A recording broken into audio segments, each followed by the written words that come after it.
No sé cómo empezar esto sin que suene extraño, porque incluso ahora, mientras lo cuento, sigo sin entender del todo cómo llegué a estar de rodillas en el suelo de la cocina, con las manos temblando, mirando fijamente las baldosas como si fueran a darme una respuesta.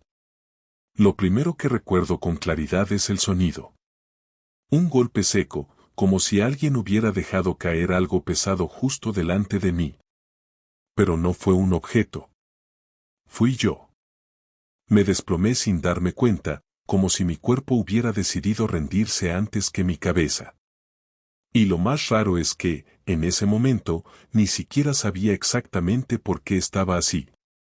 Solo sé que tenía la boca seca, el corazón acelerado y esa sensación absurda de que algo, muy dentro de mí, se había roto sin previo aviso. No había pasado nada concreto en los minutos anteriores. No hubo un grito, ni una discusión, ni un portazo. Y quizá por eso me dolió más.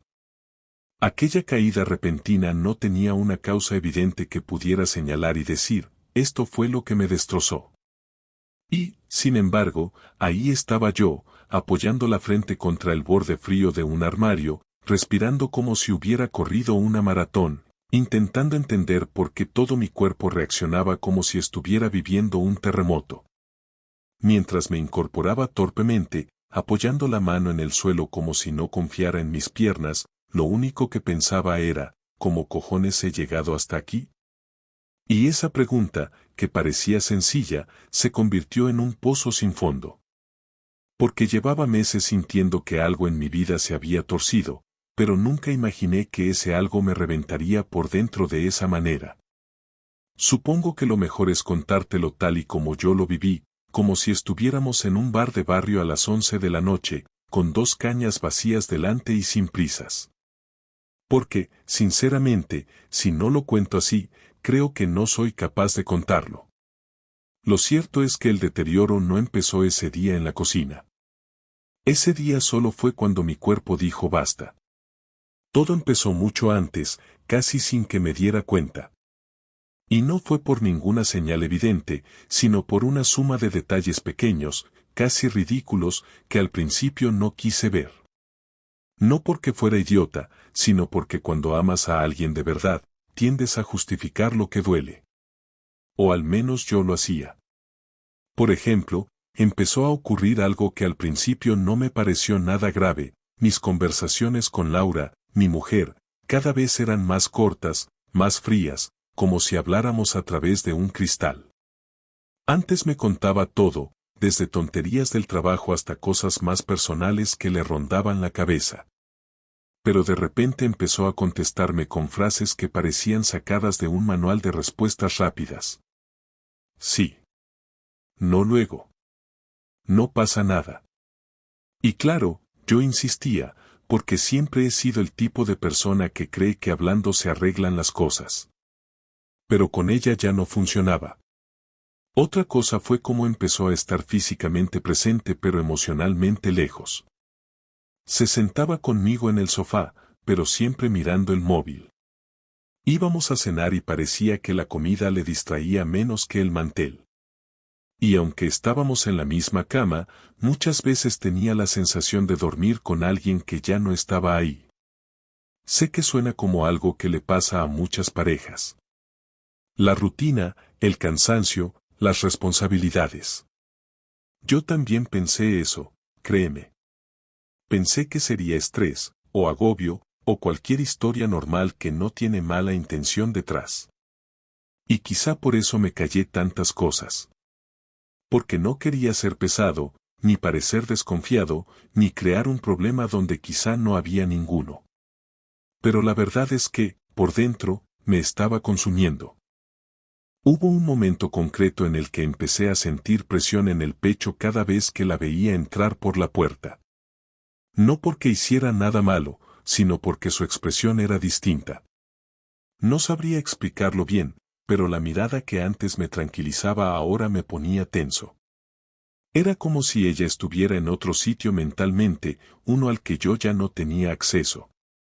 Y la distancia entre nosotros se hizo tan evidente que hasta el silencio nos sonaba distinto. Intenté proponérselo, salir a caminar juntos, hacer una escapada de fin de semana, volver a cenar en ese sitio del centro que a ella le encantaba. Pero siempre tenía algo. Un compromiso, una excusa, un no me apetece. Y cada vez que lo decía, yo asentía, sonreía como un tonto y fingía que no me afectaba. Pero claro que me afectaba. Solo que no sabía cómo pedirle que volviera a mirarme como antes. Un día incluso le dije, medio en broma, medio en serio, que parecía que vivíamos en un piso compartido. Ella rió, pero fue una risa rara, suave, sin verdadero humor. Como si solo quisiera que dejara de hablar del tema. Y yo, como un imbécil, lo dejé. Lo más jodido es que nunca hubo una pelea grande. Nada que dijeras, esto es el principio del fin. No. Todo fue silencioso, lento, casi imperceptible. Es como cuando un mueble de madera se llena de humedad. No explota, no cruje, no grita. Solo se pudre por dentro. Y yo, mientras tanto, acumulaba una especie de ansiedad diaria que no sabía dónde meter. Me levantaba ya cansado, y no por dormir mal, sino porque cada día era una repetición del anterior. Laura se vestía sin mirarme, desayunaba deprisa y se iba al trabajo. Yo me quedaba con la sensación de que algo se me escapaba, pero sin saber qué. Era como intentar agarrar agua con las manos. A veces, por las noches, cuando escuchaba su respiración o su falta de respiración, porque muchas veces tardaba horas en venir a la cama, me preguntaba si éramos felices o si simplemente seguíamos juntos por inercia. Y no te voy a mentir, eso me jodía más que cualquier pelea. La indiferencia duele más que la rabia. La presión fue aumentando poco a poco. Había días en los que me sorprendía a mí mismo mirando su expresión cuando cogía el bolso, intentando adivinar si estaba enfadada, triste o simplemente distante. Pero Laura había aprendido a esconderlo todo tan bien que ya no sabía qué interpretar. Yo no sospechaba nada concreto. No había nada que me hiciera pensar que ella estuviera con otra persona. Solo sentía que yo ya no era parte de su mundo. Y eso, por sí solo, era devastador. Así que aquella mañana, la mañana del suelo, la de la cocina, no fue el comienzo de nada. Fue el punto en el que mi cuerpo se rindió porque mi cabeza llevaba demasiado tiempo soportando algo que no sabía nombrar. Una especie de alerta interna que venía sonando bajo la superficie, avisándome de que algo iba muy mal entre nosotros, pero sin darme la información necesaria para entenderlo.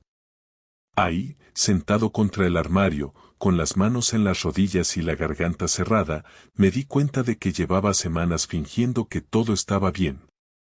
Semanas esforzándome por no ver lo evidente, que Laura se había ido, aunque se siguiera vistiendo en el mismo dormitorio, usando el mismo champú y dejando su taza de café en el mismo lugar de siempre. No sé por qué ese día mi cuerpo colapsó. No hubo un detonante concreto. Solo sé que, a partir de ese momento, empecé a aceptar que algo se estaba desmoronando, y que dejarlo pasar no iba a arreglarlo.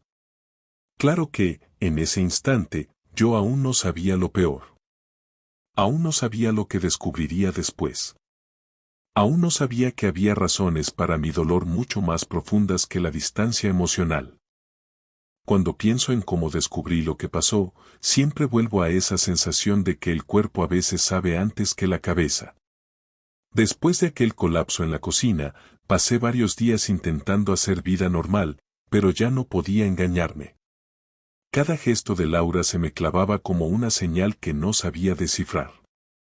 Y no porque hiciera algo evidente, sino porque todo lo que antes tenía sentido empezó a parecer fuera de lugar. Hasta su forma de cerrar la puerta al salir de casa sonaba diferente, como si se marchara a otro sitio que yo no conocía. Y no fue un perfume raro, ni un mensaje en su móvil, ni nada de eso. Fue algo mucho más inesperado, algo que jamás habría imaginado que me daría la verdad de golpe. La historia empieza un jueves por la tarde, uno cualquiera, sin nada especial. Laura me dijo que tenía una reunión larga y que probablemente llegaría tarde. No me sorprendió porque en su trabajo últimamente las reuniones parecían no terminar nunca. Yo me quedé en casa intentando concentrarme en mis cosas, pero mi mente estaba en otra parte. No podía dejar de pensar en ella, en lo distante que estaba, en lo que había pasado conmigo en la cocina. Era como si llevara una semana caminando con un peso que no sabía identificar. Al final, para despejarme, decidí bajar al trastero a buscar una caja vieja donde guardábamos cosas del piso antiguo. Había pensado reorganizar un poco, más que nada para ocupar la cabeza con algo mecánico. Lo que encontré ahí abajo fue lo que lo cambió todo. El trastero de nuestro piso es pequeño, apenas un espacio húmedo con estanterías de metal y cajas desperdigadas. Llevábamos años guardando tonterías ahí, cosas que no usábamos pero que nunca tirábamos. Y en cuanto entré, me di cuenta de que algo estaba distinto. No era un desorden nuevo, no era que faltara nada, era otra cosa, había una caja en medio, abierta, con papeles por todas partes. Yo no la había dejado así. Me acerqué para ver qué coño era eso y entonces lo vi, la libreta azul. Una libreta que yo creía perdida desde hacía años, una que usábamos para apuntar gastos cuando nos mudamos. Me extrañó tanto verla allí que la cogí sin pensar. Y fue al abrir esa libreta cuando mi vida dio un giro del que todavía no me he recuperado. No eran cuentas ni notas viejas. Eran páginas que no recordaba, escritas con la letra de Laura, pero llenas de cosas que no tenían nada que ver con nosotros. Fechas, horarios, lugares. Y lo más extraño, nombres que no conocía. Al principio pensé que quizás era una libreta que usaba en el trabajo, pero entonces vi una página marcada con un papel doblado. La abrí y ahí estaba, una lista de días, con anotaciones al lado que me hicieron un nudo en la garganta. Viernes, casa de M. Lunes, 18:30 en el estudio. Miércoles, viene él. No olvidar cambiar toalla. Me quedé mirando esa última frase como si estuviera escrita en un idioma ajeno. ¿Quién era él? ¿Y dónde coño había un estudio que yo no conocía? Me temblaron las manos, pero seguí leyendo. Lo siguiente era todavía más raro. Había dibujos del plano de un piso, con medidas y flechas. Una nota en la esquina decía, entrada trasera, mejor así. Otro dibujo mostraba lo que parecía una habitación pequeña con una cama en una esquina y un espejo en la otra. Nunca había visto ese lugar, pero Laura lo había dibujado varias veces desde distintos ángulos. Había estado allí. Mucho. Lo supe porque las páginas estaban gastadas, algunas arrugadas como si las hubiera revisado muchas veces. Y entonces apareció el detalle que terminó de arrancarme el aire, una hoja suelta, doblada, que parecía arrancada de otra libreta, donde ponía una frase que me dejó paralizado, recordar decirle que el sábado no puedo. Él sospecha. Me quedé quieto, sin poder moverme, sintiendo como si me estuvieran empujando hacia atrás. Yo era ese él. No necesitaba más explicaciones. No tenía que leer nada más. Pero aún así seguí pasando páginas, buscando algo que lo negara, algo que me dijera que estaba malinterpretando todo. No lo encontré. Solo había más listas, más horarios, más marcas de reuniones que no tenían nada que ver con su trabajo. Y algo que me destrozó particularmente, una página donde ella había escrito no repetir lo del coche. Demasiado arriesgado. Me quedé sentado en el suelo del trastero, con la espalda apoyada contra la pared fría, intentando no derrumbarme otra vez. No sabía qué hacer con lo que acababa de descubrir. No tenía fotos, ni mensajes, ni llamadas. Tenía algo peor, pruebas escritas por ella misma de que llevaba tiempo organizando encuentros con otra persona en un sitio que yo desconocía. Y lo había apuntado todo con una naturalidad que me revolvía el estómago. Estuve allí abajo varios minutos, quizá más de media hora, sin moverme. Y mientras tanto, algo dentro de mí empezó a cambiar. No era rabia todavía. Era una mezcla extraña entre incredulidad, dolor y una claridad brutal. Una claridad que me decía que tenía que comprobar todo esto antes de decir nada. No quería montar una escena sin tener la certeza absoluta, aunque una parte de mí ya sabía la verdad. Y no porque lo hubiera leído, sino porque todas las piezas encajaban demasiado bien. Esa distancia repentina, esas excusas constantes, esa falta de mirada. Todo tenía sentido ahora. Cuando por fin pude levantarme, subí a casa con la libreta en la mano.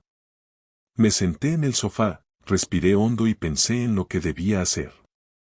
No podía preguntarle directamente porque sabía lo que iba a pasar, negación, evasivas, explicaciones que no llevarían a nada. Yo necesitaba hechos, no palabras. Y la libreta era una pista demasiado clara como para ignorarla. Había direcciones, abreviaturas que parecían nombres de calles, y una referencia repetida 3 veces, ER14. Me vino una idea, no una brillante, pero sí necesaria, buscar esa referencia. Cogí el portátil y empecé a buscar en Google Maps las combinaciones posibles. Nada. Hasta que, por casualidad, puse Estudio R14 Madrid y apareció un local pequeño de fotografía en una calle estrecha, una de esas que siempre están medio escondidas. Un estudio. La palabra estaba ahí. Sentí un escalofrío. Tenía que ir. No podía quedarme sentado. Miré el reloj, las 8:20. Laura dijo que estaría en una reunión hasta tarde. Así que cogí la libreta, me puse la chaqueta y salí sin pensarlo demasiado. El trayecto en coche se me hizo eterno. Iba repasando cada detalle, cada frase que había leído, cada gesto raro de las últimas semanas. Y cuanto más lo pensaba, más evidente se hacía todo. Llegué a la calle y aparqué lejos, caminando el resto como si me costara reconocer mis propios pasos. El estudio estaba cerrado, pero tenía una entrada trasera, tal como ella había escrito, una puerta metálica con un cristal translúcido. Me acerqué y escuché.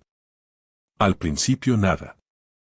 Luego un golpe suave, como alguien moviendo algo dentro. Era una señal mínima, pero suficiente para alimentar mi miedo. No sabía qué esperaba encontrar, pero lo que pasó fue tan directo que me dejó helado. Mientras estaba allí, con la mano a pocos centímetros del pomo, oí una voz conocida dentro. No era la de Laura. Era un hombre. No distinguí lo que decía, pero sí reconocí la forma en la que se reía, la confianza en su tono, como si estuviera hablando con alguien que conocía muy bien. Y entonces, antes de que pudiera procesarlo, escuché la voz de ella. No dijo mi nombre, ni nada comprometedor, pero estaba ahí, clara, cercana, cómoda, como no hablaba conmigo desde hacía meses. Pásame eso.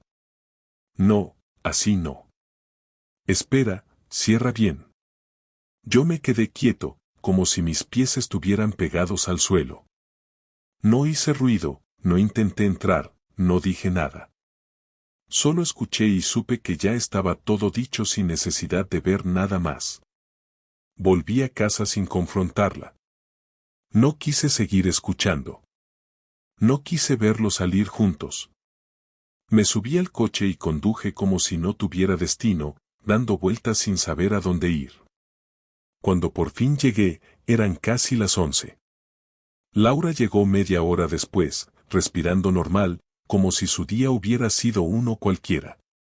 Me miró un segundo, quizá para medir mi estado de ánimo, y dijo: estoy muerta, mañana seguimos hablando. Yo no contesté. Ella dejó el bolso, bebió agua y se fue a la cama. Me quedé en el salón, sentado en la oscuridad, con la libreta encima de la mesa. No lloré. No grité. No rompí nada. Solo sentí un silencio pesado que me apretaba el pecho. Y ahí lo entendí todo. Ese era el final de la ingenuidad. Lo que había escuchado en ese estudio no necesitaba interpretación. No necesitaba pruebas adicionales. El daño ya estaba hecho. Cuando subí al dormitorio, ella ya dormía. Me tumbé a su lado con una distancia enorme entre nosotros, aunque estuviéramos en la misma cama. Y pensé, con una claridad que nunca había tenido, mañana lo hablaré todo. Y no habrá marcha atrás. A la mañana siguiente me desperté antes que ella, aunque apenas había dormido. Me quedé tumbado mirando el techo, intentando organizar las ideas, pero lo único que sentía era una mezcla extraña entre miedo y determinación. Sabía que ese día no podía seguir actuando como si nada hubiera pasado. Tenía que enfrentarlo, tenía que decirle que lo sabía todo, aunque todavía no tuviera cada detalle. En cuanto escuché que se movía en la cama, me incorporé. Ella abrió los ojos despacio y me miró con esa expresión neutra que llevaba mostrando desde hacía semanas, como si estuviera demasiado cansada para fingir cercanía. Creo que en ese momento ya sintió que algo iba mal porque ni siquiera saludó como siempre. Solo dijo «¿Qué pasa?», con un tono cargado de impaciencia anticipada. No quise dar rodeos. Necesitaba soltarlo de una vez porque llevaba horas acumulándose en mi garganta. «Tenemos que hablar», dije, y en cuanto escuchó esas palabras se dio la vuelta hacia mí como si supiera exactamente lo que significaban. Durante unos segundos no dijo nada, simplemente respiró hondo y cerró los ojos, como quien sabe que viene una tormenta y aún así decide no evitarla. Yo temblaba, pero no por rabia, sino por el peso de lo que estaba a punto de contarle. Me senté en el borde de la cama, intentando mantener la calma. Ella se incorporó lentamente, con el pelo desordenado y la camiseta arrugada, pero aún así con esa frialdad que había ido creciendo entre nosotros. ¿De qué?, preguntó sin mirarme directamente, como si quisiera medir mis palabras antes de escucharlas. Decidí empezar por lo evidente. Ayer encontré la libreta azul. Ella abrió los ojos de golpe y me miró directamente por primera vez en semanas. No perdió el control, no se sobresaltó, pero su mandíbula se tensó de una forma que nunca antes había visto. ¿Qué libreta?, preguntó, aunque ambos sabíamos que esa pregunta era inútil. La del trastero, dije. La que tiene tus horarios, tus dibujos del piso, tus notas. Esa libreta. Ella no respondió, pero apartó la mirada hacia la ventana. Su silencio fue peor que cualquier excusa. Me sentí como si me estuviera dejando caer de nuevo al suelo, como si estuviera reviviendo el colapso de la cocina. No quería gritar, pero la presión en mi cuerpo pedía salida. Sin embargo, seguí hablando con un tono bajo, tenso, sin necesidad de elevar la voz porque la verdad pesaba lo suficiente por sí sola. También fui al sitio que aparece en la libreta. Ella cerró los ojos otra vez, esta vez con más fuerza, como si quisiera desaparecer durante un segundo. Yo continué. Escuché tu voz. Escuché la de él. No tuve que ver nada más. No hubo lágrimas, ni súplicas, ni negaciones. Solo un silencio que me descolocó porque esperaba algo más, cualquier reacción que me diera un punto de referencia. Ella finalmente habló, y lo hizo con un tono más seco de lo que jamás le había escuchado. ¿Estuviste espiándome?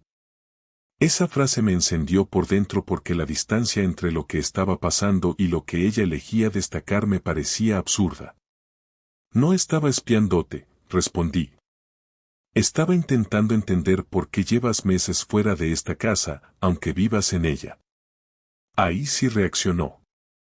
Se levantó de la cama con brusquedad, buscando distancia física, como si le costara soportar mi presencia. Se cruzó de brazos, apoyada en la cómoda, y me miró con una mezcla de enfado y vergüenza. No tenías derecho a ir allí, dijo. Esa frase me dolió más que todo lo que había descubierto el día anterior. Me levanté yo también, no para enfrentarla físicamente, sino para no sentirme pequeño frente a ella. No tenía derecho, pero tú sí tenías derecho a lo que estás haciendo, ¿no? Ella no respondió, solo apretó los labios. Fue entonces cuando perdí parte del control emocional y mi voz empezó a quebrarse, no por rabia, sino por agotamiento. ¿Cuánto tiempo llevas viéndote con él? ¿Por qué lo apuntabas todo? ¿Qué es ese sitio? ¿Por qué me mientes desde hace tanto? Ella se llevó la mano a la frente, como si necesitara sostenerse para no caer. Luego murmuró algo que me dejó aún más desconcertado. No quería que lo descubrieras así. Esa frase me empujó hacia adelante, obligado a buscar claridad. Así como, ¿qué otra forma había? Ella se hundió en un suspiro largo y finalmente se sentó en la silla del escritorio. Me dio la espalda unos segundos y cuando habló lo hizo con un tono más bajo, como si le costara admitir cada palabra. No es lo que piensas, dijo, y admito que esa frase me hizo reír, no por humor, sino por desesperación. ¿Qué es exactamente lo que pienso?, pregunté, intentando no sonar sarcástico. Entonces vino el inicio real de la confrontación. Sí, he estado viéndome con alguien, dijo finalmente. Pero no es como tú crees. Me llevé las manos a la cabeza porque necesitaba escuchar algo que al menos se acercara a la verdad. Pues explícame, porque estoy perdido. Se quedó callada unos segundos y yo pude notar que buscaba las palabras con cuidado, como si al pronunciarlas le costara admitirlas incluso ante sí misma. No quería seguir contigo así, dijo. Llevo mucho tiempo sintiendo que lo nuestro se acabó. Intenté hablarlo, pero nunca encontraba el momento. Le respondí sin filtro, te he preguntado 1000 veces qué te pasa y siempre me has dicho que nada. Ella asintió ligeramente, sin mirarme. Porque si lo decía, sabía que íbamos a llegar a este punto. Y no estaba preparada. Aquello me pareció absurdo. ¿Y si estabas preparada para irte a un estudio con otro? Ella levantó la cabeza de golpe y respondió con más fuerza. No me he ido a ningún sitio. Sigo aquí. Esa frase me pareció un intento desesperado de ganar un debate que no tenía sentido. Estás aquí físicamente, pero no te he tenido cerca en meses. Entonces vino la parte más difícil de escuchar. No me enamoré de él. No era eso, dijo. Ya no me sentía parte de esta casa. No sentía nada contigo y necesitaba recordar que todavía podía sentir algo. Me temblaron las manos porque escuchar eso fue como recibir una confirmación que no había pedido. ¿Y eso lo conseguiste con él?, pregunté con un hilo de voz. Ella no respondió directamente. No buscaba a alguien en concreto, dijo. Buscaba salir de esta sensación de estar atrapada. Ahí perdí la compostura. ¿Atrapada en qué? ¿Qué he hecho yo para que te sientas atrapada? Ella negó con la cabeza. No es por ti. Es por mí. He cambiado, y no sabía cómo decírtelo. Sentí un vacío enorme. Pues lo has dicho de la peor manera posible. Ella bajó la mirada mientras jugaba con sus manos para evitar mirarme. No pensé que lo encontrarías. Y no pensé que irías allí. Eso fue lo que más me golpeó en toda la conversación, porque demostraba que ella había estado actuando con cálculo, no con confusión. O sea que ibas a seguir viéndolo mientras yo seguía aquí intentando salvar algo que ya habías decidido dejar morir, dije. Ella respiró hondo. No quería hacerte daño. Esa frase me hizo perder por completo la calma interna. Ya me lo has hecho, Laura. No tienes que querer hacerlo para conseguirlo. Ella se levantó despacio, quizá para acercarse o quizá para evitar sentirse acorralada, no lo sé. Dijo con un tono más suave, no fue algo planeado al principio. Pasó y luego intenté frenarlo. Pero cuando me di cuenta, ya estaba demasiado metida. Noté un temblor en mi voz cuando respondí.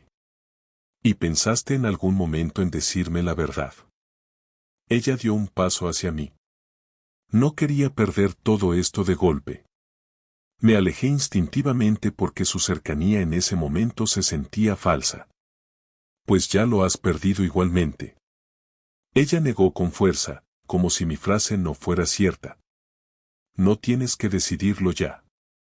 Podemos hablarlo, podemos buscar ayuda, podemos entender qué nos ha pasado. Yo no podía creer lo que escuchaba. ¿Ayuda para qué? ¿Para aprender a vivir con que has tenido una doble vida? Ella replicó con un tono más seco. No fue una doble vida. Fue un error que se me fue de las manos. Ahí fue cuando me reí de forma amarga. Un error que dibujaste, organizaste y repetiste durante meses. Ella se hundió en la silla otra vez, resignada, sin palabras. Yo la miré durante un largo rato sin saber qué más decir. La persona que tenía delante no era la mujer con la que había compartido tantos años, era alguien que no había sabido frenar algo que sabía que me destruiría. Y lo peor es que parecía tener más miedo del escándalo que del daño que me había hecho. Cuando finalmente rompí el silencio, lo hice sin elevar la voz. No sé si te has dado cuenta, pero lo que has hecho ha cambiado todo. No puedo deshacer lo que escuché ni lo que encontré. No puedo fingir que es algo reparable. Ella levantó la vista con ojos rojos, aunque sin lágrimas. Quiero arreglarlo, dijo. Yo tragué saliva. Yo no sé si quiero.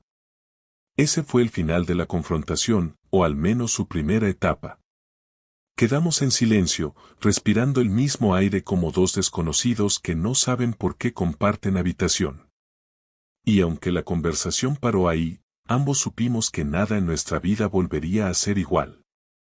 La casa estuvo en silencio casi todo el día después de la confrontación. Un silencio áspero, lleno de cosas que ninguno de los dos sabía cómo decir. Laura se encerró en la habitación durante horas, y yo me quedé en el salón sin moverme, como si estuviera esperando a que alguien me diera instrucciones sobre cómo seguir viviendo. No quería mirarla, no quería oírla, no quería que intentara arreglar nada porque ya era imposible. Y sin embargo, a pesar de ese vacío, había dentro de mí una energía nueva, inesperada, casi fría, que no había sentido el día anterior. Era una claridad amarga, sí, pero claridad al fin y al cabo.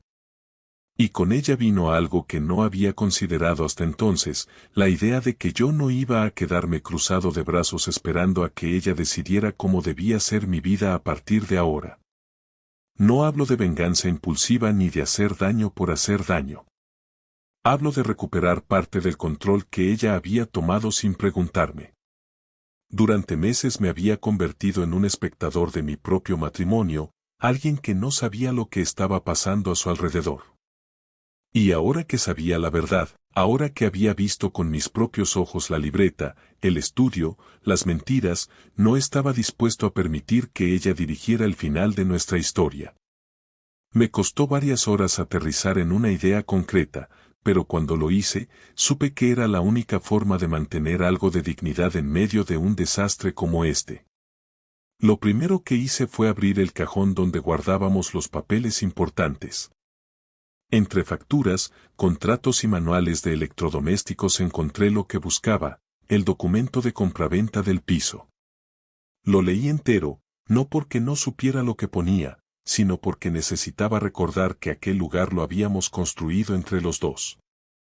Que no era un campamento temporal ni un escenario para su doble vida. Yo había pagado la mitad, había ahorrado, había puesto trabajo, tiempo, esfuerzo. Y aunque su traición me doliera más que todo lo demás, no tenía por qué renunciar a mis derechos por vergüenza. Guardé el documento y empecé a pensar en cómo moverme sin precipitarme. A media tarde, Laura salió finalmente de la habitación. Tenía los ojos rojos, pero no había estado llorando, era más bien un agotamiento tenso, como quien ha pasado horas discutiendo consigo misma. Me miró desde la puerta del salón, sin entrar del todo, como si necesitara mi permiso para acercarse. ¿Quieres hablar?, dijo con un hilo de voz. Negué con la cabeza. No ahora. Ella tragó saliva y se apoyó en el marco de la puerta. No quiero que esto termine así. Yo respondí sin levantar el tono, esto no termina hoy, pero tampoco va a seguir como antes. Ella quiso acercarse, pero levanté la mano para indicarle que se quedara donde estaba. No necesito consuelo de tu parte, Laura. No hoy. Ella bajó la mirada y se fue a la cocina. Ese gesto me confirmó algo que ya había empezado a sospechar, estaba perdida, sin plan, sin saber cómo sostener las consecuencias de sus actos. Y aunque parte de mí quería entenderla, otra parte, la que aún sangraba, sabía que no podía darle la oportunidad de dictar el ritmo del proceso. Así que tomé una decisión clara, durante los próximos días actuaría con calma, con estrategia. No gritaría, no imploraría, no me derrumbaría frente a ella. Haría lo contrario. Prepararía todo para que el peso de sus actos cayera en el lugar correcto, sin violencia, sin escándalo, sin espectáculos. Solo realidad, simplemente realidad puesta delante suya sin adornos. La oportunidad llegó antes de lo que imaginé. Esa misma noche, mientras cenábamos en silencio, su móvil vibró varias veces sobre la mesa. No lo cogió, pero la tensión en sus hombros era evidente. Yo no tenía intención de leer mensajes, ya había leído suficiente. Pero algo en su actitud me confirmó que había personajes alrededor de esta historia que quizá no conocían toda la verdad. Y ahí empezó a formarse en mi cabeza la idea más concreta de mi venganza. Cuando terminó de cenar, se levantó sin mirarme y dijo voy a ducharme. Apenas cerró la puerta del baño, me levanté, abrí mi portátil y busqué el contacto de un amigo mío, Javier, abogado especializado en derecho civil. No le expliqué detalles, solo una frase, necesito una cita esta semana. Tema matrimonial. Me respondió en 2 minutos con una hora para el día siguiente. Cerré el portátil y respiré hondo. Era el primer paso. Lo siguiente fue revisar los correos compartidos, no para buscar pruebas, no necesitaba más, sino para verificar información práctica, contratos, cuentas conjuntas, plazos pendientes. Quería saber exactamente qué podía mover y cómo. Mi objetivo no era arruinarla económicamente, ni mucho menos, sino preparar un escenario donde tuviera que enfrentarse a la realidad de su decisión sin posibilidad de esconderse detrás de excusas emocionales. Mientras revisaba los documentos, fui tomando notas, gastos, deudas, bienes comunes. Todo con absoluta calma. Cuando ella salió de la ducha, yo ya tenía un plan trazado. No completo, pero suficiente para empezar. Ella entró en el salón y dijo si quieres, mañana podemos hablar más tranquilos. Yo la miré sin dureza, pero con una firmeza que creo que no había visto nunca en mí. Mañana tengo cosas que hacer, respondí. Y a partir de ahora voy a hacerlas sin consultártelas porque no creo que tenga sentido seguir fingiendo que tomamos decisiones juntos. Ella pareció encogerse. ¿Qué cosas?, preguntó con un temblor evidente. Cosas mías, dije. No añadí nada más. No era una amenaza. Era un límite. Esa noche ella durmió de espaldas a mí, aunque en realidad los dos estábamos despiertos. Yo pensaba en cada movimiento que tendría que hacer durante las próximas semanas. Ella, quizá, pensaba en cómo evitar que yo tomara un camino del que no pudiera volver. Pero la verdad es que ya era tarde. A la mañana siguiente fui a ver a Javier. Le conté todo, sin adornos, sin dramatismos, sin esconder la rabia que aún tenía dentro. Él tomó nota sin interrumpirme. Cuando terminé, me dijo, tienes 2 opciones claras. O esperas a ver si queréis intentar una separación temporal, o inicias ya los trámites de divorcio con medidas cautelares para la vivienda. Le dije que no quería decidirlo aún, pero que necesitaba saber exactamente qué podía hacer sin vulnerar la ley ni generar un conflicto innecesario. Javier me explicó todo con detalle, tiempos, derechos, consecuencias. Yo escuché, Anoté y salí de allí sabiendo que tenía un camino trazado para cuando quisiera avanzar. Al volver a casa no sentí alivio, pero sí una estabilidad nueva. Laura estaba en la cocina preparando café. Me miró con una inquietud contenida. «¿Has salido temprano?», dijo intentando sonar casual. No respondí directamente. «He tenido una reunión». Ella apretó los labios. «¿De trabajo?». «Una reunión», repetí. Su respiración cambió, lo noté sin necesidad de mirarla. «¿Con quién?». Entonces decidí soltarle una parte del golpe, no todo, solo lo suficiente para que entendiera que ya no era yo quien iba detrás. «Con un abogado». La taza tembló ligeramente en su mano. «¿Vas a divorciarte?», preguntó sin poder ocultar el pánico. «No he dicho eso», respondí con calma. «He dicho que me estoy informando». Ella se pasó la mano por la frente. «¿Por qué no me lo dijiste antes de ir?». «Porque ahora no te debo explicaciones». Esa frase entró en ella como una piedra. Lo vi. Lo sintió. Y por primera vez desde que todo empezó, noté miedo real en su expresión. Mi venganza no era hacerle daño gratuito. Era esto, que sintiera la incertidumbre que yo había sentido durante meses.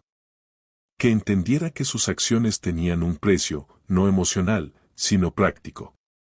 Que el futuro ya no dependía solo de lo que ella quisiera. La observé mientras dejaba la taza en la encimera, incapaz de disimular su nerviosismo. «Quiero hablarlo», dijo. Respondí, «lo hablaremos cuando yo esté preparado, no cuando tú lo necesites». Durante los días siguientes, actué con precisión. Organicé mis documentos, cambié mis contraseñas, abrí una cuenta bancaria separada, informé en mi trabajo de que estaría reorganizando mi situación personal. No escondí nada, pero tampoco le di detalles. Cada movimiento era legal, limpio, pero lleno de significado. No para herirla, sino para demostrarle que yo tenía tanto derecho como ella a decidir qué ocurriría ahora. Y lo más importante, no caí en discusiones, no cedí ante sus intentos de llorar, no acepté explicaciones confusas. Cada vez que intentaba acercarse, yo le decía la misma frase: «No aún». Era una barrera tranquila, pero firme. Un recordatorio constante de que ya no podía moverse en ese terreno donde siempre había tenido ventaja emocional. Mi venganza no consistió en destruirla, sino en obligarla a ver el reflejo completo de lo que había hecho. No podía esconderlo, no podía minimizarlo, no podía justificarlo. Estaba ahí, en cada decisión que yo tomaba sin consultarla, en cada firma, en cada documento separado, en cada silencio que dejaba claro que la confianza ya no existía. No sé si fue la mejor venganza, pero fue la única que me permitió volver a sentir que estaba de pie y no arrastrándome detrás de sus mentiras. Durante los días posteriores a mi visita al abogado, la tensión dentro de la casa se volvió tan densa que parecía ocupar cada habitación.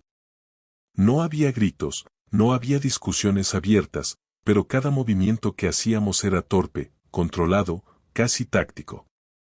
Yo me despertaba temprano, salía de la habitación sin hacer ruido y pasaba horas fuera de casa, aunque no tuviera nada urgente que hacer. Laura evitaba cualquier gesto que pudiera parecer demasiado cercano, pero también evitaba alejarse del todo. Era un equilibrio extraño, como si temiera que cualquier paso la hundiera más todavía. Yo, por mi parte, seguía procesándolo todo. La rabia seguía viva, pero ya no era un volcán, era más bien un fuego constante que me mantenía despierto, alerta, sin dejarme caer en la tristeza profunda que había sentido al principio. Necesitaba claridad, necesitaba entender dónde estaba parado para poder tomar una decisión real. Sabía que tarde o temprano tendríamos que tener una última conversación, una que no podía evitar eternamente. Y aunque no me sentía preparado, también sabía que seguir posponiéndola solo prolongaría una agonía que ya no tenía sentido. La oportunidad apareció un sábado por la tarde. Laura llevaba horas moviéndose por la casa sin rumbo, limpiando cosas que no necesitaban limpieza, revisando cajones que no tenían nada que ver con la situación, como si buscara distraerse de su propio miedo. Yo estaba sentado en el sofá, mirando un punto fijo del suelo, sin concentrarme en nada concreto. De repente, escuché su voz desde la puerta del salón. ¿Podemos hablar ya? La escuché con calma. Noté que estaba al borde del llanto, aunque intentaba disimularlo. Le hice un gesto con la mano para que se sentara, sin invitarla demasiado cerca. Ella se sentó en una esquina del sofá, con las manos juntas sobre las rodillas. Parecía una versión reducida de sí misma, sin esa seguridad con la que había vivido durante meses mientras ocultaba su vida paralela. Me pidió permiso con la mirada antes de hablar. Yo asentí apenas. Sé que me odias, empezó. Agachó la cabeza, como si le diera vergüenza escucharse a sí misma. Sé que he arruinado todo y que no tengo derecho a pedir nada, pero necesito que me escuches. No la interrumpí. No porque quisiera hacerle las cosas fáciles, sino porque yo también necesitaba entender su versión, aunque no fuera a cambiar nada fundamental. Ella respiró hondo antes de continuar. No empecé nada porque buscara a otra persona. No fue algo planificado. Todo fue confusión y luego una cadena de decisiones que no supe frenar. Yo me incliné hacia adelante, apoyando los codos en las piernas. La confusión no explica meses de engaños, dije sin elevar la voz. Ella asintió, aceptando la dureza de mis palabras. Lo sé. Y cada día desde que lo descubriste siento que estoy cayendo en un agujero que yo misma cavé. No intento justificar nada. Solo quiero que entiendas que no lo hice porque no te quisiera. Esa frase me atravesó, pero no de la forma que ella esperaba. La miré directamente. No lo hiciste porque no me quisieras, pero tampoco pensaste en lo que me haría, ¿eso cómo se llama? Ella se llevó las manos a la cara por un instante, no para llorar, sino para ordenar sus ideas. Se llama egoísmo, dijo finalmente. Y miedo. No discutí esa parte. La acepté porque ya lo sabía. Durante meses había actuado guiada solo por sus necesidades, sin pensar en las consecuencias. Lo que más me duele, dije, no es que estuvieras con otro. Es que planeaste cada detalle, lo escribiste, lo repetiste, lo organizaste. Yo vivía contigo sin saber que estabas calculando todo eso mientras yo buscaba formas de acercarme a ti. Ella levantó la vista, temblando. No te merecías eso. Lo sé. Y si pudiera desmontarlo y hacerlo desaparecer, lo haría. La miré fijamente. Pero no puedes. Hubo un silencio largo antes de que ella hablara de nuevo. He pensado mucho en qué quiero ahora. Y aunque te suene absurdo, aunque te parezca una locura, lo que quiero es arreglarlo. No sé cómo, no sé si puedo, pero quiero intentarlo. Ese fue el momento en que sentí no rabia, sino tristeza profunda. Una tristeza que venía de saber que había llegado demasiado tarde. ¿Por qué quieres arreglarlo ahora?, pregunté. Su respuesta fue inmediata. Porque perderte de verdad me asusta más que cualquier otra cosa. Y porque, aunque no lo parezca, todo lo que ha pasado me ha abierto los ojos. No quiero vivir una vida donde me escondo de ti, donde te miento, donde huyo de lo que siento. Yo asentí muy lentamente antes de hablar. Entiendo que tengas miedo. Pero tienes que entender algo tú también. Yo no estoy seguro de sentir lo mismo que sentía antes. No estoy seguro de que pueda mirarte sin recordar cada detalle de lo que hiciste. Ella apretó los labios, conteniendo un sollozo que no llegó a salir. Dime qué necesitas, dijo con la voz entrecortada. Lo que sea. Si necesitas tiempo, te lo daré. Si necesitas espacio, te lo daré. Si necesitas respuestas, te las daré. Yo suspiré. No sé qué necesito aún. Estoy intentando pasar del shock a entender qué hacer, pero todavía estoy entre medias. Una parte de mí quiere cerrar la puerta y no volver a hablar de esto nunca. Otra parte quiere saber si merece la pena reconstruir algo. Y otra parte solo siente tristeza. Ella asintió, comprendiendo quizá por primera vez la magnitud del daño. Estoy aquí para lo que decidas, dijo. Incluso si decides irte. Ese fue el primer momento desde que todo explotó en que vi honestidad completa en su rostro. No la honestidad de quien quiere salvarse, sino la de quien acepta que puede perderlo todo. Y esa sinceridad, aunque dolorosa, fue necesaria para que yo pudiera seguir hablando sin romperme. He estado pensando en lo que éramos antes de todo esto, dije. En cómo nos tratábamos, cómo nos apoyábamos, cómo nos mirábamos. Y en cómo nos convertimos en dos personas que viven juntas pero no se ven. Ella intervino con cautela. No quiero que suene como excusa, pero muchas cosas cambiaron en mí y no supe cómo decírtelo. Yo asentí. Lo sé. Pero lo que hiciste tampoco fue la solución. No hablaste, pero sí actuaste. Y tus actos me han dejado con una herida que no sé si va a cerrar. Ella se inclinó hacia adelante como si fuera a tocarme la mano, pero se detuvo antes. ¿Qué necesitas saber?, preguntó suavemente. Lo que sea. No voy a mentirte más. Esa disposición me sorprendió. Durante semanas había evitado decir la verdad y ahora estaba dispuesta a enfrentarse a todo. Me puse recto y tomé aire. Necesito saber si lo habrías dejado si yo no lo descubría. Ella se quedó en silencio, pero no por evasión, sino porque buscaba la respuesta más honesta. Cuando habló, lo hizo con la voz rota. No lo sé. Ese no lo sé me golpeó más que una confesión directa.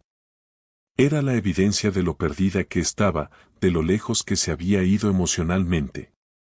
Pero también era la verdad que necesitaba para poder tomar una decisión. Gracias por decirlo, dije.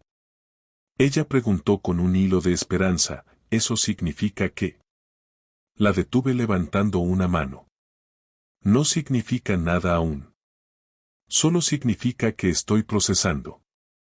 Ella bajó la mirada, decepcionada pero aceptándolo.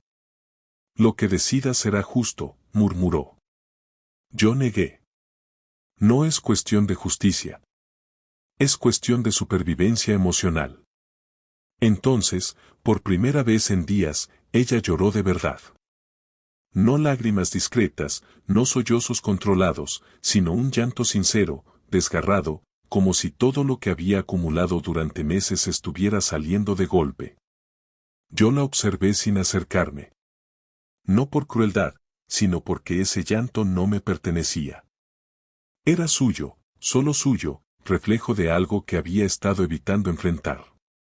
Después de varios minutos, levantó la cabeza con dificultad y dijo, solo dime si queda algo de nosotros que pueda salvarse. Su voz era una mezcla de miedo y esperanza. Yo respiré hondo. Queda algo, pero no sé si es suficiente. Ella asintió, aceptando esa respuesta como un pequeño alivio. Entonces no te pido nada más hoy. Solo que no cierres la puerta todavía. Yo asentí. Todavía no. Aquel todavía no fue el único puente entre nosotros en ese momento. No una reconciliación, ni una promesa, ni un perdón. Solo una pausa antes de una decisión definitiva. Una pausa que me permitiría pasar del dolor a la aceptación y de la aceptación a lo que viniera después. Los días posteriores a aquella última conversación fueron una mezcla de calma tensa y cansancio emocional. Ya no había gritos reprimidos ni silencios que parecían cuchillos, pero tampoco había cercanía real. Era como si hubiéramos entrado en una fase donde cada uno avanzaba con cautela, midiendo cada palabra, cada gesto, como si camináramos por un suelo frágil que podía romperse en cualquier momento. Yo me levantaba cada mañana con una sensación menos pesada que al principio, pero igual de amarga. Sabía que algo dentro de mí estaba cambiando, que ya no estaba reaccionando desde el shock ni desde la rabia, sino desde un lugar más frío, más claro, como si finalmente estuviera viendo el panorama completo sin la neblina de los primeros días. Y en ese proceso empezó a aparecer algo que me sorprendió, una especie de aceptación, no de lo que había pasado, porque eso jamás lo iba a aceptar como normal, sino de que mi vida ya no iba a volver a ser la misma. Esa aceptación fue entrando despacio, sin estridencias, en momentos cotidianos que antes no habría tomado en cuenta. Como una mañana en la que me di cuenta de que ya no esperaba escuchar sus llaves en la puerta cuando llegaba del trabajo. O una tarde en la que descubrí que ya no me dolía del mismo modo verla caminar por la casa. Era como si mi corazón, después de semanas de golpear contra la misma herida, hubiera aprendido a moverse con más cautela. Laura también estaba cambiando. No de manera espectacular ni repentina, sino en gestos pequeños que antes no había tenido. Empezó a preguntarme si necesitaba algo cuando salía, aunque yo casi siempre respondía que no. Me dejaba espacio sin desaparecer, como si intentara acompañar sin invadir. Y aunque no dejaba de sentir una mezcla de tristeza y desconfianza cuando la miraba, también veía en ella algo que no había visto en meses, conciencia. Una conciencia pesada, sincera, que no buscaba convertirse en excusa. Eso, aunque no borraba nada, hacía que la convivencia fuera menos insoportable. Un martes por la noche, mientras yo estaba revisando unos papeles en el salón, la escuché acercarse. Caminaba despacio, como si dudara en interrumpirme. ¿Puedo sentarme un momento?, preguntó desde la puerta. Asentí sin mirarla directamente. Ella se sentó al otro extremo del sofá, con una distancia prudente. Estuvo varios segundos sin decir nada, respirando hondo, hasta que finalmente habló. He estado pensando mucho en lo que dijiste. Sobre el daño, sobre la herida. Yo dejé el papel sobre la mesa. No hace falta que me expliques más. Ella negó con la cabeza. No quiero explicarte nada, quiero decirte algo que debería haberte dicho hace mucho tiempo. Su voz tembló ligeramente, pero no intentó ocultarlo. Lo que hice no tiene arreglo. Puedes perdonarlo o no, pero no tiene cura. Y lo sé. No dije nada, dejé que siguiera. Pero lo que sí puedo hacer es aceptar que quizá tú necesites algo que yo no puedo darte ya. Libertad. Esa palabra se me clavó de una manera inesperada. No porque no la hubiera pensado antes, sino porque escucharla salir de su boca me confirmó que lo entendía de verdad. No quiero perderlo todo, añadió. Pero no quiero retenerte solo porque tengo miedo. Y si lo que necesitas para volver a respirar es cerrar esto, tienes derecho.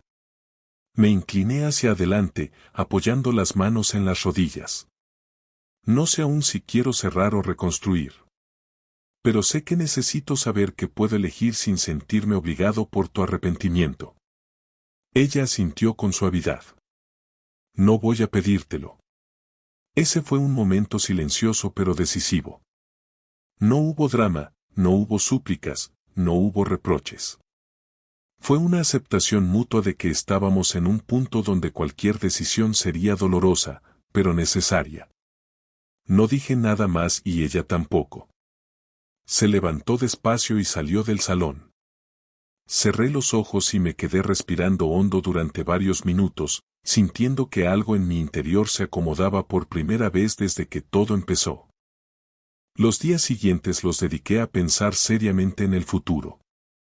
No en abstracto, sino en cosas concretas, dónde viviría si me iba, cómo reorganizaría mis gastos, qué objetos personales quería conservar, qué rutinas quería cambiar. Y mientras hacía esas listas mentales, empecé a notar que la rabia se iba diluyendo. No porque hubiera desaparecido la traición, sino porque la rabia ya no me servía. Había cumplido su función cuando la necesitaba para no derrumbarme, pero ahora lo que necesitaba era claridad. Un viernes decidí salir a caminar por el barrio. Era algo que antes hacía con Laura, pero ahora lo hice solo. Caminé sin prisa, sin mirar el móvil, sin pensar en nada concreto. En un momento me detuve en un banco y me quedé observando a la gente que pasaba. Familias, parejas, niños que corrían, adolescentes que reían, gente mayor que caminaba con calma. Y ahí sentí algo que llevaba semanas sin sentir, alivio. No felicidad, no esperanza exagerada, solo alivio. Un alivio simple de darme cuenta de que el mundo seguía adelante, que yo seguía adelante, que había vida después de todo este desastre. Que podía recuperar partes de mí que había descuidado sin darme cuenta. No era un alivio luminoso ni transformador. Era un alivio práctico, casi físico, como si finalmente mi cuerpo se hubiera quitado un peso que llevaba demasiado tiempo soportando. Esa tarde volví a casa con una decisión clara. No era una decisión dramática ni impulsiva. Era algo que venía formándose desde la noche en que la escuché en aquel estudio, y que ahora, después de todo lo hablado, tenía forma concreta. Laura estaba en la cocina cuando entré. Me miró con ese gesto cauteloso que había adoptado últimamente. Me acerqué despacio, respiré hondo y dije, tenemos que hablar esta noche. Ella dejó lo que estaba haciendo y se apoyó en la encimera con un leve temblor. De acuerdo. En cuanto terminamos de cenar, nos sentamos en el salón, uno frente al otro. No había tensión explosiva, pero sí una seriedad inevitable. Yo fui el primero en hablar. He decidido lo que quiero. Ella tragó saliva y asintió. Te escucho. Respiré hondo antes de continuar. No voy a quedarme aquí como si nada hubiera pasado. Tampoco voy a reconstruir algo que ya no se sostiene. Lo que necesito ahora es cerrar esta etapa. No desde el odio, sino desde la claridad. Ella cerró los ojos un momento, como si necesitara prepararse. ¿Quieres separarte? Me quedé en silencio unos segundos antes de responder. Sí. No hubo grito, no hubo súplica. Solo un vale dicho en un hilo de voz. Vale, repitió, esta vez con un tono más firme. Si eso es lo que necesitas, lo acepto. Su reacción me sorprendió. Esperaba más resistencia, más lucha, pero en cambio vi resignación y respeto. No quiero que esto sea una guerra, añadí. Solo quiero poder seguir adelante sin arrastrar este dolor todos los días. Ella asintió. Lo entiendo. Bajé la mirada. Y quiero que lo hagamos bien. Con calma. Sin hacernos daño. Ella respiró hondo. Estoy de acuerdo. Hubo un silencio largo antes de que dijera algo que no esperaba. Quiero darte las gracias. La miré sin entender. ¿Por qué? Ella sonrió con tristeza. Porque podrías haber reaccionado de 1000 maneras peores. Podrías haberme humillado, podrías haber hecho un escándalo, podrías haber buscado venganza de verdad. Y en cambio has elegido mantener la dignidad. Yo no la tuve. Y tú sí. No supe qué responder. No lo hice por ti, dije finalmente. Lo hice por mí. Ella sintió con la mirada húmeda. Aún así, gracias. Esto no alivió lo que pasó, pero sí me dio cierta tranquilidad. Había algo en esa despedida emocional que me permitía aceptar mi decisión sin culpa. No éramos enemigos, no éramos víctimas y verdugos en ese momento. Éramos dos personas que habían llegado al final de un camino compartido y que ahora debían continuar separados. Cuando subí al dormitorio esa noche, sentí una calma que no había experimentado desde antes de descubrir todo. No alegría, no entusiasmo, pero sí una especie de bienestar sereno. Me metí en la cama sabiendo que, aunque el futuro fuera incierto, al menos la decisión estaba tomada y ya no tenía que cargar con la duda cada día. Al día siguiente, Laura me propuso hablar sobre lo práctico, fechas, organización, papeles. Yo acepté sin resistencia. Lo hicimos con respeto, sin ataques, sin reproches adicionales. Era extraño, pero funcionaba. No nos interrumpíamos, no elevábamos la voz, simplemente avanzábamos. Y en algún momento de esa conversación final entendí algo que no había visto antes, no tenía que odiarla para dejarla. No tenía que convertirla en un monstruo para poder soltarla. Solo tenía que aceptar que, aunque una parte de nuestra historia fue buena, otra parte había muerto. Y que mi responsabilidad ahora era dejar que esa muerte abriera espacio a mi propia vida. Ese fue el cierre real. No el papeleo, no la despedida, no las cajas. No. El cierre fue interno. Fue aceptar que mi historia con ella no fue perfecta, pero tampoco fue una pérdida total. Fue una etapa que terminó de forma dolorosa, sí, pero que también me obligó a volver a encontrarme conmigo mismo. Y aunque dolió, me dejó en un lugar desde el cual podía empezar de nuevo. No con prisa. No con miedo. Con claridad. Con la dignidad que había creído perdida y que, al final, nunca se fue del todo.